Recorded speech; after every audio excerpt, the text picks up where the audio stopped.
সমরেশ, আরে কি করেছিস গিরিধারী? রুই মাছের মুড়োটা আমার পাতে দিয়েছিস। ছেলেটা একদিন বাদে এসেছে, রুই মাছের মুড়ো খেতে ভালোবাসে। না না, আপনি খান না, আপনি খান না। আরে খাও খাও, বামুন পুকুরের মাছ কলকাতা এমনটি পাবে না, খাও। হ্যাঁ, যা বলবো ভেবেছিলাম, ডাক্তারি তো পাশ করলে, এখন কি করবে ঠিক করেছো? বাবা, আমি ভাবছিলাম যে ওই মন্দিরের পাশে আমাদের যে খালি জমিটা পড়ে আছে ওখানে একটা হাসপাতাল তৈরি করাবো, যদি আপনি বলেন অবশ্য। সে তো খুবই ভালো কথা, আমি তো সেরকম কিছু চাইছিলাম। এত বড় বাড়িতে 10টা বছর আগে থেকে থেকে হাঁপিয়ে গেছি। তুমি কাছাকাছি থাকলে ভালো লাগবে, বয়স তো হয়েছে এখন। আমি বুঝতে পারছি বাবা। আমি বলছিলাম কি কর্তাবাবু, খোকার এবার একটা খুঁটির ব্যবস্থা করে দি।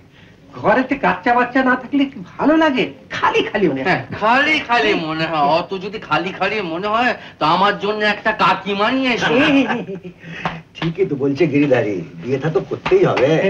মিষ্টি মুখ কর। তুমি করো, কাকিমাকে করাবো, জ্বালিয়ে দিল।